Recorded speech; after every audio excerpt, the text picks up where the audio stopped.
ওকে, আমরা তাহলে আজকে বর্ণান্ধতার বাকি অংশটুকুন পড়ব। বর্ণান্ধতা, আমরা গতদিনে বর্ণান্ধতার অনেক ইনফরমেশন জেনেছি। আমরা এটাকে কালার ব্লাইন্ডনেস বলতাম, তাই না? বেসিক্যালি হচ্ছে ব্লাইন্ডনেস। বেসিক্যালি আমরা বলতাম যে হচ্ছে এটা লাল সবুজ কালার চিনতে না পারা, রঙিন কালার, তাই না? আচ্ছা, আমরা গতদিন তাহলে ইনফরমেশনগুলো জেনেছি। তো আজকে আমরা মূলত যে জিনিসটা জানবো সেটি হলো যে পিতামাতার মধ্যে যদি এরকম থাকে, বর্ণান্ধতার জিন থাকে, তাহলে সেই ক্ষেত্রে সেটা তার সন্তানদের মধ্যে কীরকম ইফেক্ট ফেলবে, এটা আমরা আজকে জানার চেষ্টা করব। ওকে, তো আমরা গতদিন যেটা জেনেছিলাম যে বর্ণান্ধতার জন্য মূলত দায়ী আমাদের হচ্ছে এক্স ক্রোমোজোম, তাই না? আমরা বলেছিলাম যে আমাদের দুই ধরনের ক্রোমোজোম থাকে, একটা হলো এক্স আর একটা হচ্ছে ওয়াই ক্রোমোজোম। একটা এক্স ক্রোমোজোম, একটা ওয়াই ক্রোমোজোম। এক্স আর ওয়াই ক্রোমোজোম যদি থাকে আমরা জানতাম যে সেটা কি হবে, ছেলে। আর মেয়েদের ক্ষেত্রে শুধুমাত্র মেয়েদের ক্ষেত্রে কীরকম ক্রোমোজোম থাকে, এক্স আর এক্স ক্রোমোজোম থাকে, এটা আমরা জানি। ওকে, যে ছেলে হলে এক্স ওয়াই ক্রোমোজোম হবে আর মেয়ে হলে কি হবে ভাইয়া, এক্স এক্স ক্রোমোজোম হবে। ওকে, আচ্ছা, তাহলে আর এই যে বর্ণান্ধতার যে রোগটা, এটা মূলত এক্স ক্রোমোজোম জনিত রোগ, এক্স ক্রোমোজোম জনিত রোগ। এবং আমরা একটা জিনিস খেয়াল করো যে ছেলেদের ক্ষেত্রেও এক্স ক্রোমোজোম আছে, মেয়েদের ক্ষেত্রেও এক্স ক্রোমোজোম আছে। তার মানে এই বর্ণান্ধতার রোগটা ছেলেদেরও হতে পারে, মেয়েদেরও হতে পারে। আমরা এগুলো গতদিন পড়েছি।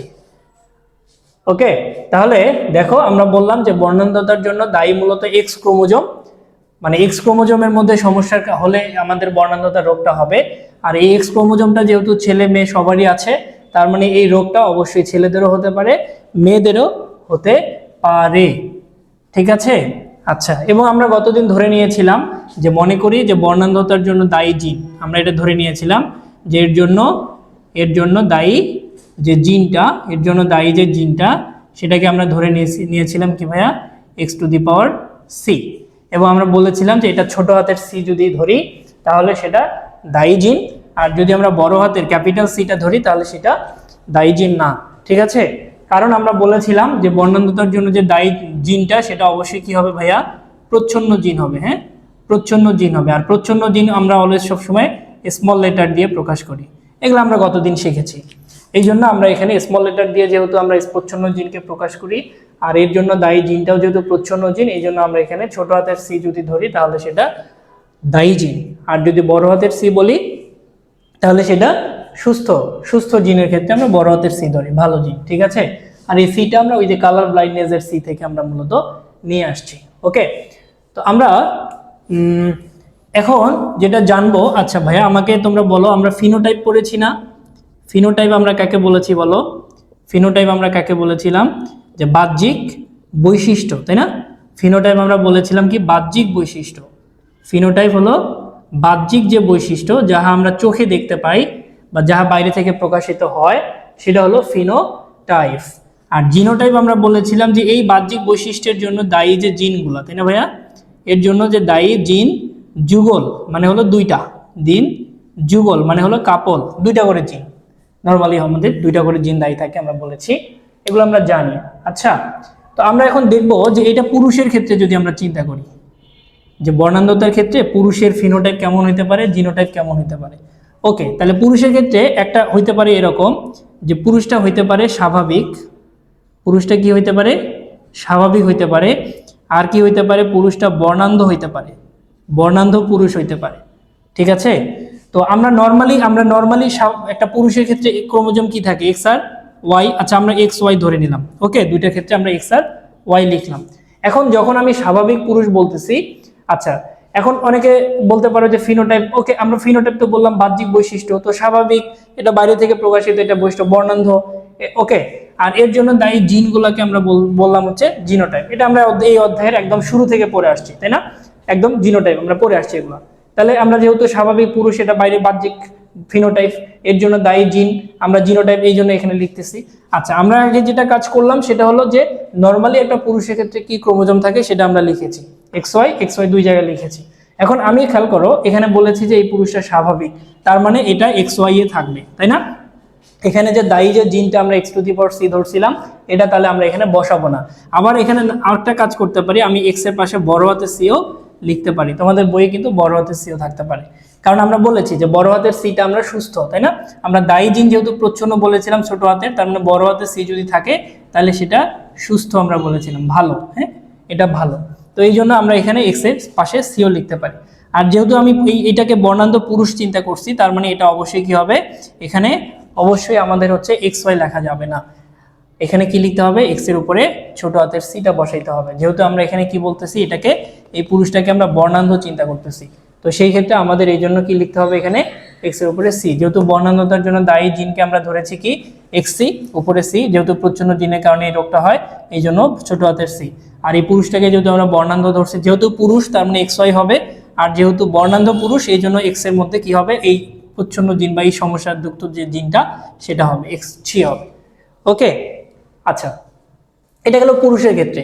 এখন আমরা যদি এটাকে নারীদের ক্ষেত্রে চিন্তা করি, এটাকে যদি আমরা নারীদের ক্ষেত্রে চিন্তা করি ভাইয়া, এটাকে যদি নারী চিন্তা করি, তাহলে নারীর ক্ষেত্রে এরকম ফিনোটাইপ জিনোটাইপ। তাহলে নারীর ক্ষেত্রে ফিনোটাইপ হতে পারে তিন রকম। হ্যাঁ, তিন রকম। একটা হলো সুস্থ, একটা হইতে পারে সুস্থ নারী, একটা হইতে পারে বাহক, এই যে এখানে একটা আলাদা টার্ম আসলো বাহক, আর একটা হইতে পারে কি বর্ণান্ধ নারী, এটা হইতে পারে বর্ণান্ধ।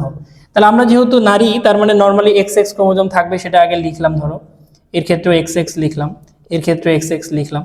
এখন যেহেতু আমরা এই নারীটাকে সুস্থ নারী জিজ্ঞেস বলতেছি, তার মানে এটা এক্স এক্স পুরা সুস্থই থাকবে, বা আমরা এটাকে যেহেতু বড় হাতের সিটাও সুস্থ ধরছি, তাহলে বড় হাতের সিও আমরা লিখতে পারি। ওকে, এরপরে আমরা একে যেহেতু বাহক ধরেছি, আর বাহকের ক্ষেত্রে আমরা পরে আসি, একটু বর্ণান্ধতার ক্ষেত্রে আসি, এটাতে আসি আগে। তাহলে এটাকে আমরা বা না, এটা আসলে আমরা এই এক্স এক্সটাই লিখতে পারবো না, এক্স এক্স লিখলে তো সেটা সুস্থ নারী হয়ে গেল, তাই না? তাহলে আমরা যেটা করতে পারি, বর্ণান্ধ যেহেতু বলা হয়েছে, তার মানে এখানেও এই এক্স ক্রোমোজোমটার মধ্যেও এই দায়ী জিনটা থাকবে এক্সসি, এর মধ্যেও দায়ী জিনটা থাকবে এক্সসি। আমরা তাহলে একটা নারীকে তখনই বর্ণান্ধ বলবো যখন তার দুইটা এক্স ক্রোমোজোমের মধ্যে কি থাকবে, ওই দায়ী জিনটা থাকবে। আর যখন বাহক হবে তখন আমাদেরকে এটা লিখতে হবে, যখন আমরা এটাকে বাহক নারী বলবো, বাহক মেয়ে বলবো, তখন একটাতে সমস্যা থাকবে আর একটা এক্স ক্রোমোজোম কি থাকবে ভাইয়া, সুস্থ থাকতে হবে। ঠিক আছে, মানে একটা এক্স ক্রোমোজোমের মধ্যে সমস্যা থাকবে, একটা এক্স ক্রোমোজোম হলো সুস্থ থাকবে, তাহলে সেটাকে আমরা বাহক বলবো। এখন তুমি বলতে পারো যে ভাই আমি যদি এভাবে লিখি এক্স সি, এটাকে আবার এক্স বড় হাতের সি, হ্যাঁ লিখতে পারো, কারণ আমরা এক্স বা এক্স বড় হাতের সি পাশের দিলে এটা তো সুস্থ।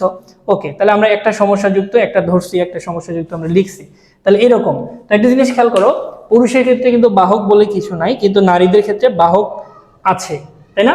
তার মানে পুরুষেরা কখনো এই রোগটার বাহক হবে না, হয় সে সুস্থ হবে অথবা সে বর্ণান্ধ হবে, আক্রান্ত হবে।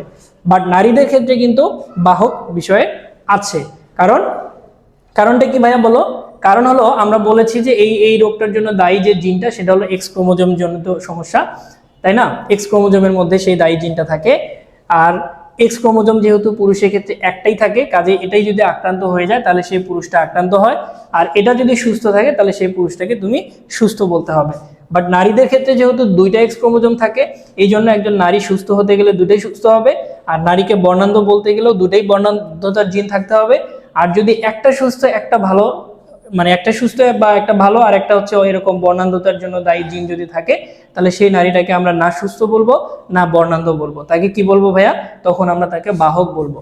আচ্ছা, তার মানে পুরুষেরা বাহক হবে না, তার কারণ হলো পুরুষের মাত্র একটা এক্স ক্রোমোজোম থাকে, আর নারীদের দুইটা এক্স ক্রোমোজোম থাকার কারণে নারীদের একটা এক্স ক্রোমোজোমে যদি সমস্যা থাকেও তাহলে বাকি আরেকটা এক্স ক্রোমোজোম তখন ব্যাকআপ কপি হিসেবে কাজ করতে পারবে, তাই না? এই জন্য সেই নারীটাকে আমরা বর্ণান্ধ বলবো না, আবার সে কিন্তু সুস্থ না, সে বাহক হিসাবে কাজ করবে। ওকে, আরেকটা জিনিস তোমরা আমাকে কোশ্চেন করতে পারো, বা আমি যদি কোশ্চেন করি যে তোমরা এটা থেকে এটা বোঝা যায় কিনা যে এই রোগগুলা পুরুষের বেশি হবে নাকি নারীদের বেশি হবে, ছেলেদের বেশি হবে নাকি মেয়েদের বেশি হবে? জি, অবভিয়াসলি এটা ছেলেদের বেশি হবে, কারণ ছেলেদের একটা মাত্র এক্স ক্রোমোজোম থাকে, সেটাই যদি আক্রান্ত হয়ে যায় তাহলে সে আক্রান্ত হয়ে যাবে। কিন্তু নারীদের যেহেতু দুইটা এক্স ক্রোমোজোম থাকে, তাকে আক্রান্ত হতে গেলে কি হতে হবে? দুইটা এক্স ক্রোমোজোমেই সমস্যা থাকতে হবে। তো এখন আমরা একটা জিনিস দেখব যে ওই যে তোমরা বলো না মাও কা কি বাপ কা বেটি, বাপ কা বেটা, নো, আজকে থেকে আমরা জানবো, দেখো বাপ কা বাপ কা বেটি মানে মেয়ে, তাই না?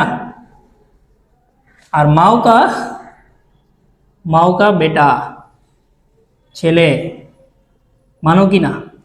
এই তোমরা বাপকে বেশি ভালোবাসো, এই মেয়েরা তোমরা বাপকে বেশি ভালোবাসো নাকি মাদেরকে বেশি ভালোবাসো? কি বলে? আচ্ছা, ছেলেরা কাকে বেশি ভালোবাসো? মাদেরকে? হ্যাঁ, ছেলেরা মাদেরকে বেশি ভালোবাসে, আর মেয়েরা হচ্ছে বাবাদেরকে একটু বেশি ভালোবাসো, তাই না?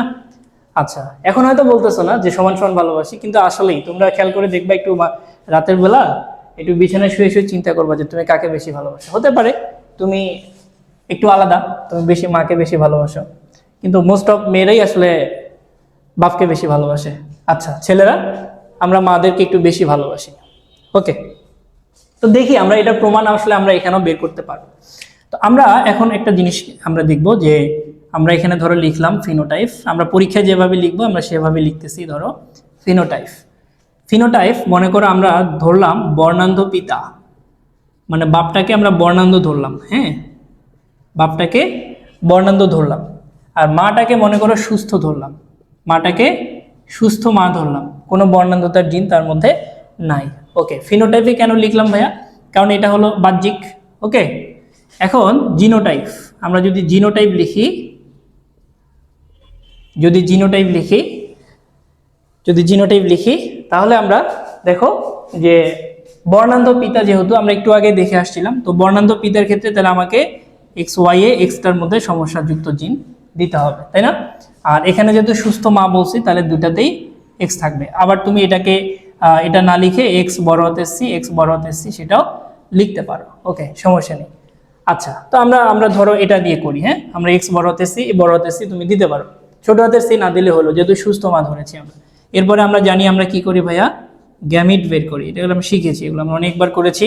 তাহলে এরপরে আমরা গ্যামিট বের করি, যখন আমরা গ্যামিট করি তখন আমরা বলি যে এটা অর্ধেক অর্ধেক হয়ে যাবে, দুইটা আলাদা হয়ে যাবে, এক্সি আলাদা হলো, ওয়াই আলাদা হলো, এখানে এক্সটা আলাদা হলো, এই এক্সটা আবার আলাদা হলো। আমরা এটাকে ধরি, হ্যাঁ আমরা এটাকে ধরি এক্সি, তুমি যদি এক্স এটাকে ধরো তাহলে এক্সি এক্সি লিখবা বড় হাতে। ওকে, এরপরে আমরা ক্রস করি, আমরা জানি এরকম করে আমরা টান দিই, এটা এটার সাথে, এগুলো আমরা শিখে আসছি, প্রত্যেকটার সাথে মেলাতে হবে। একটু আমরা আগাই দিলাম, এটা এটার সাথে, দেন হচ্ছে এটার সাথে এটা, এটার সাথে এটা। তো আমরা এখন দেখি এক্সি এক্স, তাই না? এক্সি এক্স, এরপরে হলো এটাও এক্সি এক্স, এক্সি এক্স, আর এটা দেখো ভাইয়া এক্স ওয়াই, এটাও হলো এক্স ওয়াই। তো এখন দেখো এক্স এক্স তার মানে এটা অবশ্যই মেয়ে, এক্স এক্স তার মানে এটা অবশ্যই মেয়ে, তাই না? এক্স এক্স এটা অবশ্যই মেয়ে, আর যেহেতু একটাতে সমস্যা আছে, একটা সুস্থ আছে, তাহলে আমরা এটাকে কি বলবো, বাহক মেয়ে বলবো, তাই না? এটাও তাহলে এটাও এক্স এক্স আছে, তাহলে এটাও মেয়ে বাচ্চা হবে এবং মেয়ে সন্তান হবে, এবং এখানেও যদি একটাতে সমস্যা আছে তাহলে এটাও কি হবে ভাইয়া, বাহক হবে, বাহক মেয়ে। আর এখানে খেয়াল করো এটা এক্স ওয়াই আছে, তার মানে এটা ছেলে, তাই না? এক্স ওয়াই হলে আমরা জানি ছেলে হয়, এবং যেহেতু এক্সে কোনো সমস্যাযুক্ত জিনটা নাই বর্ণান্ধতার, তার মানে এটা সুস্থ ছেলে, এটা সুস্থ ছেলে। আর এটাতেও দেখো এটাও এক্স ওয়াই আছে, তার মানে এটাও ছেলে, এবং এখানেও বর্ণান্ধতার কোনো জিনটা নাই, তার মানে এটাও সুস্থ ছেলে। এখন তোমরা একটা জিনিস খেয়াল করো ভাইয়া, দেখছো তোমরা দেখো মা সুস্থ ছিল, দেখো এই মাটা সুস্থ ছিল, দেখো ছেলে দুটোই কিন্তু কি হয়ে গেছে ভাইয়া, সুস্থ হয়ে গেছে। আর বাপ বর্ণান্ধ ছিল, দেখো মেয়ে কিন্তু সুস্থ হয়নি, অসুস্থও হয়নি, কিন্তু তাকে তো সুস্থ বলা যাচ্ছে না, সে তো বাহক হয়েছে, অন্তত তার মধ্যে কিন্তু বর্ণান্ধতার জিন একটা ঢুকে পড়ছে, তাই না? তাহলে দেখো বাপ বর্ণান্ধ হয়ে গেছে, মেয়ে দেখো অসুস্থ না হলেও, বর্ণান্ধ না হলেও সে অন্তত বাহক তো হয়েছে, তাকে সুস্থ তো আর বলতে পারছি না। কিন্তু দেখো মা সুস্থ, ছেলে দেখো একদম 100%, দুইটা ছেলে শতভাগ সুস্থ। তাহলে কি মায়ের সাথে ছেলেদের কি জিনগত মিল আছে? তো এই রোগের ক্ষেত্রেও মিল আছে না? আছে। বাবার সাথে মেয়ের কিন্তু একটা মিল আছে না? দেখো বাবা বর্ণান্ধ হয়ে গেছে, মেয়ে কিন্তু সুস্থ থাকেনি, অথচ মাটা কিন্তু সুস্থ। যদি মায়ের সাথেই যদি মেয়ের একটু বেশি সম্পর্ক ভালো থাকতো, তাহলে তো এখানে মা সুস্থ, তাহলে মেয়ে তো অবশ্যই সুস্থ হতো, কিন্তু মেয়ে দেখো বাহক হয়ে গেছে। ঠিক আছে, এখন তুমি একটা খেয়াল করো, তুমি একটু চেঞ্জ করো, তুমি তোমার মতো করে এবার একটু উল্টায় পাল্টায় তুমি এখন বলো যে ঠিক আছে আমি এখানে পিতাকে এবার হচ্ছে, পিতাকে আমি এবার সুস্থ ধরবো, হ্যাঁ পিতাকে তুমি এবার সুস্থ পিতা ধরবা, এবার পিতাকে তুমি সুস্থ ধরবা, আর মাকে তুমি বর্ণান্ধ ধরবা। দেখি যে এবার কি আসে। মাকে কি ধরবা ভাইয়া? ধরো মাকে তুমি ধরলা বর্ণান্ধ মা, তাহলে সুস্থ পিতা, তার মানে এখানে আমাকে এক্সি ওয়াই লিখতে হবে। আর বর্ণান্ধ মা তার মানে অবশ্যই এখানে এক্সি এক্সি দুটাতেই সমস্যা থাকতে হবে, তাহলে তার মানে আমরা এটা তখন মিশাই দিতে হবে। তাহলে এখানকার আমরা সিটা তাহলে মিশাই দিব, যেহেতু আমরা সুস্থ পিতা ধরছি, আর বর্ণান্ধ মা যেহেতু ধরছি তার মানে এখানে সি, এখানেও সি দিতে হবে। ওকে, তাহলে সেই ক্ষেত্রে আমার এই যে এটা দেখো এক্সি এক্স ঠিক আছে এটা, তারপরে এটা এক্সি এক্স, হ্যাঁ এটাও ঠিক আছে, তারপরে এইটা এক্সি ওয়াই, তাই না, এটা হলো এক্সি ওয়াই হবে, এবং এটাও দেখো এক্সি ওয়াই হয়ে যাবে, তখন এটাও এক্সি ওয়াই হয়ে যাবে। সেই ক্ষেত্রে দেখো এটা কিন্তু ঠিক আছে, এটা বাহক মে এক্স এক্স মে, যদি একটাতে সমস্যা বাহক মে, ওকে ফাইন, এটা ঠিক আছে। আর এখানেও দেখো, এখানেও দুইটা এক্স এক্স, তার মানে এটাও মে, এবং একটাতে জিন ওই দায়ী জিনটা আছে, তার মানে এটাও বাহক মে, ওকে এটাও ঠিক আছে। কিন্তু এইটা কিন্তু এক্স ওয়াই ছেলে, ওকে, কিন্তু এখানে কিন্তু এবার এক্স এর মধ্যে বর্ণান্ধতার দায়ী জিন চলে আসছে, তাহলে এখন কিন্তু একে তুমি সুস্থ ছেলে বলতে পারবা না। এখানেও দেখো, এখানেও দেখো, এখানেও দেখো, এখানেও কি আসছে, এখানেও কি এক্সি আসছে না, তার মানে এই দুইটা ছেলেই এবার কি হয়ে গেছে ভাইয়া,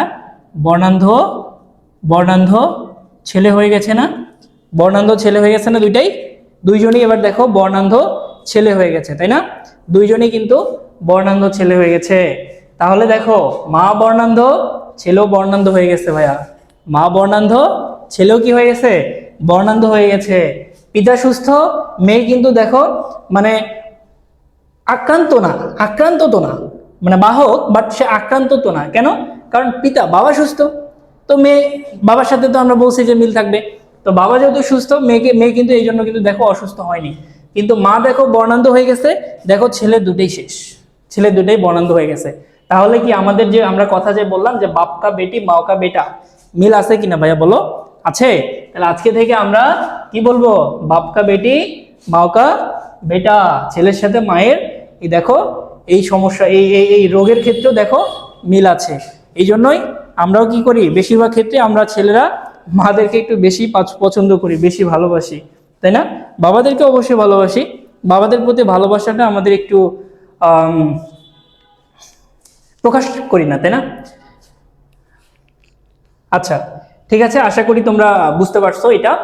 তো তোমরা আরেকটা কাজ যেটা করবা সেটা হলো তোমরা বের করবা যে কখন একটা মেয়ে আক্রান্ত হবে, কখন একটা মেয়ে বর্ণান্ধ হবে। তুমি দেখবা যে পিতাকে বর্ণান্ধ যখন ধরবা আর মাকে যখন বর্ণান্ধ অথবা বাহক ধরবা, তখন দেখবা যে মেয়েটাও কি হবে, বর্ণান্ধ হবে। এটা তোমাদের সবার জন্য হোমওয়ার্ক, ঠিক আছে, যে একটা মেয়ে কখন বর্ণান্ধ হবে এটা বের করবা। তো আমি তো বলেই দিলাম যে যখন তুমি পিতাকে বর্ণান্ধ ধরবা, মাকে বাহক ধরবা বা বর্ণান্ধ ধরবা, তখন দেখবা মেয়েটা কি হবে, বর্ণান্ধ হবে। তোমার ক্লাসে তোমার ফ্রেন্ড, একটা মেয়ে ফ্রেন্ড বান্ধবী হচ্ছে বর্ণান্ধ যদি হয়, তাহলে তার কোনো হিস্ট্রি না নিয়েই তুমি বলে দিতে পারবা যে ওর বাবা কি 100% বর্ণান্ধ, আর তার মা হয় বর্ণান্ধ অথবা বর্ণান্ধের বাহক। ঠিক আছে, তোমরা আশা করি সবাই বুঝতে পারছো।